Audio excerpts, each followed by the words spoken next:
Hi, good morning. This is Mike from Pipe Doctor. Hey, Mike, yeah, perfect. I actually just got in. Are you, welcome on in? I'm in the parking lot. Where should I go? Front door? I got you right now. Come right now. Okay, thank you.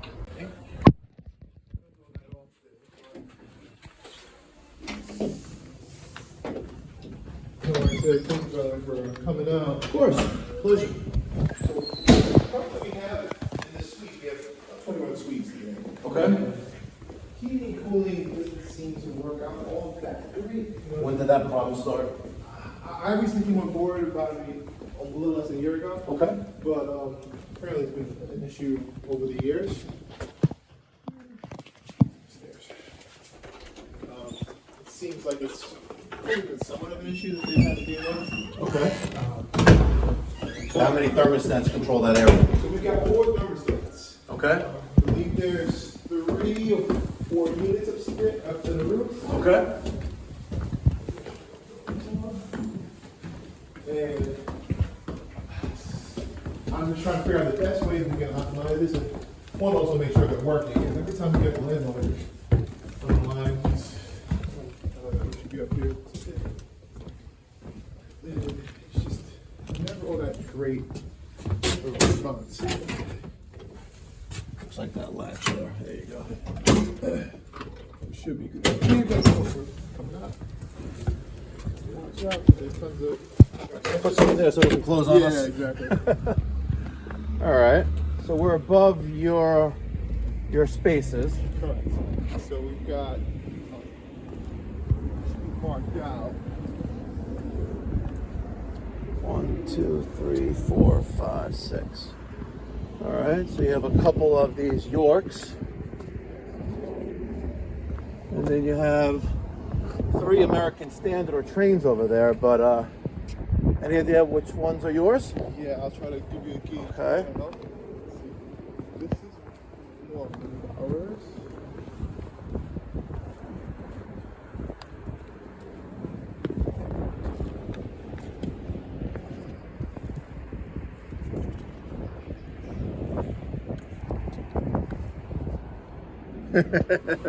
It's always a mystery when you're trying to figure out whose is whose. All right, we got this new commercial client that has, that he believes, 4 rooftop units.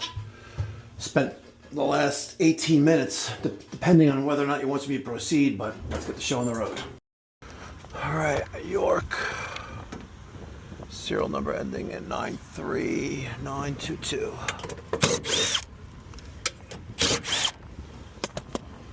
Take a look at the filters. All right, so we have a 14 by 25 by 2 that needs replacement, and this is going to be 14 by 20 by 2? No. 20 by 30 by 2. Yeah. So this should be a 20 by 30 by 2, but it's not. Oh, I see here. It says Yeah, say 14 by 14 by 2. They have a 14 by 25 by 2, so they have the wrong size here to begin with. That's the reason why the coil is filthy the way it is. Disgusting coil. Wow.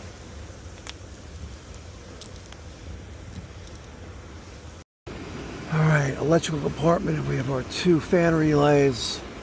Fan capacitor no longer in use.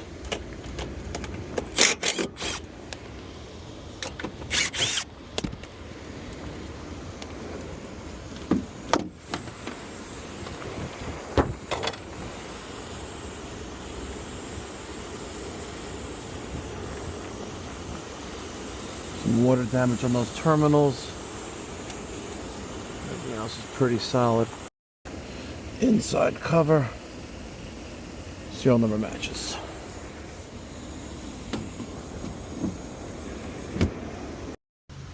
Inducer assembly looks okay. Good. Ignition module. A little bit of rust. Let's take a look at the heat exchanger.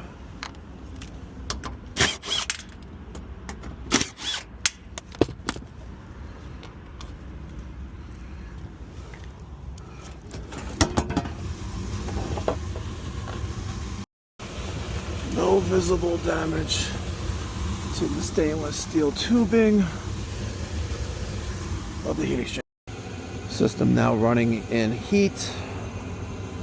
Inducer assembly is running.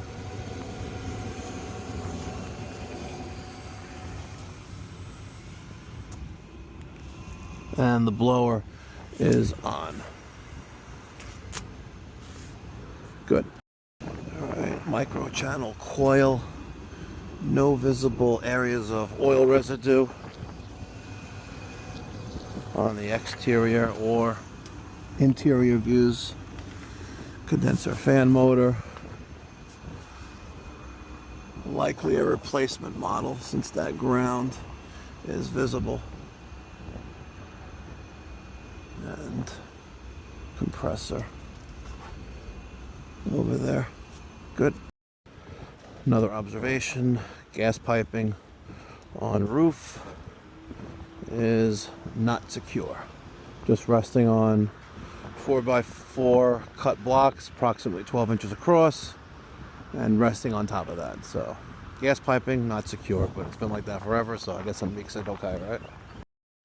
Thermostat is locked out. Let's take Y1. Yeah, but if you want me to test it, I need to get this to run. So that's Y1 to R.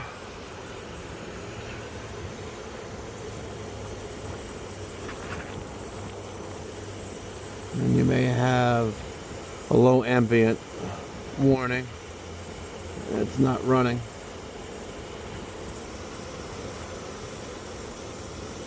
Let's see.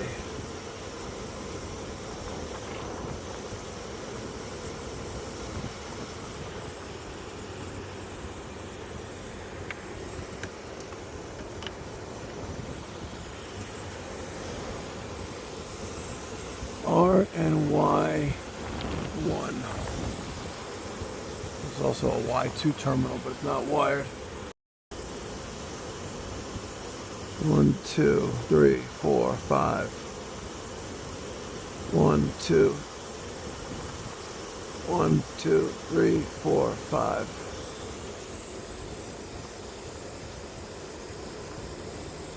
Yeah. Low pressure lockout.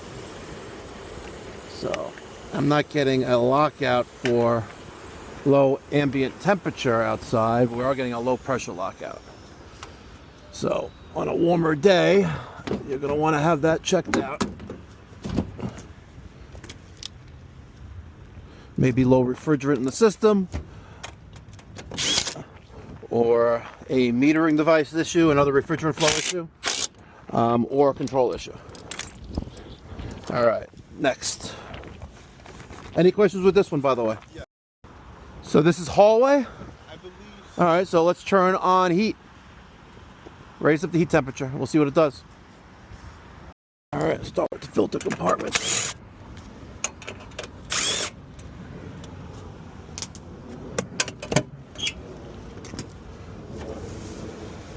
Again with the filters. And again with the filthy coil.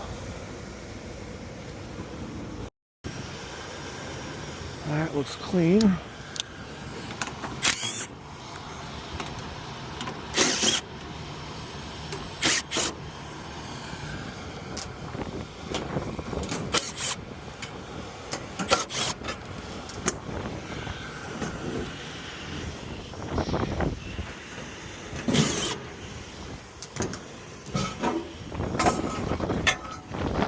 All right.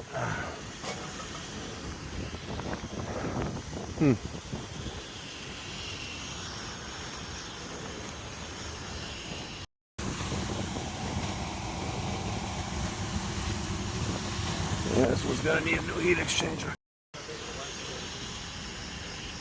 All right, due to the visual condition of the combustion side, or the heating side of this unit, we're gonna do more testing on this to confirm if the heat exchanger, which is the tubes that are inside there, have been compromised. But just based on how this is going on here, the system is overheating. That's going to require more testing. Eventually, if those tests, show that the heat exchanger has failed, at a minimum, you'll be replacing that component where all those tubes are, which ends and terminates here. So basically, the fuel burning components are likely going to need replacement at a minimum. 1, 2, 3, 4, 5, 6, 7, 8, 9. 9 flashes. Ignition control locked out. Why is it still on ignition control lockout? I thought you had the heat off.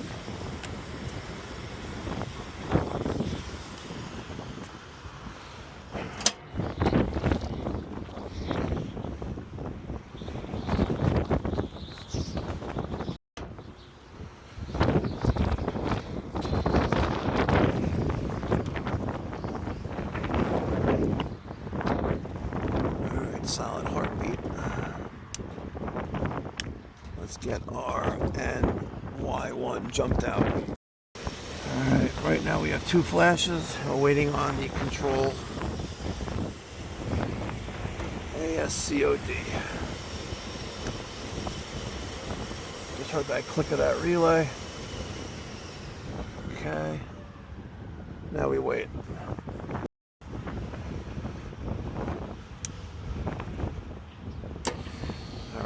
There's compressor. That's our fan motor. Let's see if it produces a low pressure lockout or low ambient temperature lockout. Discharging above ambient temperature air. So we are cooling without any reported errors. Perfect. So it's fascinating how people comprehend what's going on, situational awareness, especially, and I don't mind this, especially when they're helicoptering. All right, I was there on that roof for about an hour, and we were able to just quickly inspect and test 2 of the 4 systems. And one system has an apparent cooling issue because it turns off shortly after firing up with low pressure. The other system has a heating issue, right? Which needs to be addressed. But like I say quite frequently, you can bring a camel to water, but you can't make it drink. And that's exactly what's transpiring here. I let them know, hey, listen, we got a problem here with the system, right? One system has a problem with cooling, and the other has a system with heating, right? I'm video documenting and pictures documenting both systems. He goes, well, one's not going to cool, right? I go, correct. So he turns around to cool and goes like, well, it's not running. I was like, yeah, it ran for a minute just like it did during testing, and it turns off on lockout. This is probably annoying, the bounce, right? And he was like, oh, okay, so we got to work on fix the cooling. I was like, yes. And when you're doing service, you really got to be really, really patient with clients. And I don't mind if they're breathing down my back, as long as they're a safe distance away. God forbid something happens, I don't want them to get injured. I'm wearing PPE and all that other good stuff, but if the client is not, it could, become a hazard for them. So as long as they're a safe distance away, I don't mind if they're watching. I'm here to educate, but also to, most importantly, diagnose the issue, determine on ways on how we can fix it, fixing the problem, and preventing this problem from happening again with ways of doing so, like maintenance. We'll see if he calls back, but we got the task accomplished that was handed to us, and we have a plethora of information in that 1 hour. Thank you for watching. If you live in the Long Island, New York City metropolitan area, and you're tired of getting bamboozled by your HVAC contractor, pick up the phone, give me a call, 516-348-6300. Catch you in the next one. Be well, God bless, stay safe.